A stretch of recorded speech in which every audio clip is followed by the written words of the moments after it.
வைணவ பக்தியில் மிக உயர்ந்த இடத்தை பெற்ற ஒருவரான கருடாழ்வார் பற்றி இன்று நாம் காண இருக்கிறோம். இவர் பெருமாளின் நித்திய துணைவராவார். மேலும் இவர் தன்னலமற்ற சேவையின் சின்னமாகவும் திகழ்கிறார். கருடனின் கதை மகத்தான பக்தி மற்றும் தியாகத்தின் உறைவிடமாகும்.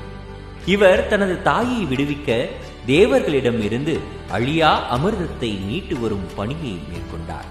தனியாளாக தேவர்களை தோற்கடித்து தனது தாயை விடுவித்து சர்ப்பங்களுக்கு அளித்த வாக்குறுதியை நிறைவேற்றினார்.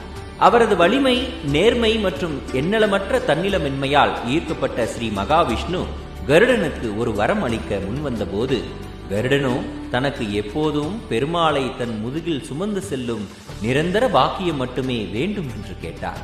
இவ்வாறு கருடன் விஷ்ணுவின் புனிதமான வாகனமானார்.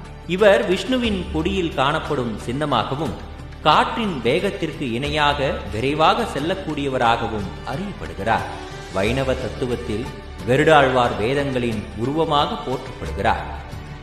ஆழ்வார்கள் பக்தியை எவ்வாறு வெளிப்படுத்த வேண்டும் என்று தங்கள் கவிதைகளால் காட்டினர்.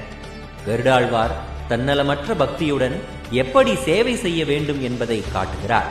இவர் எப்போதும் பெருமாளை நோக்கி கைகூப்பி நிற்கும் கோலம் பரிபூர்ண பக்தி மற்றும் தெய்வீக விருப்பத்தை நிறைவேற்ற தயாராக இருக்கும் தன்மையை குறிக்கிறது.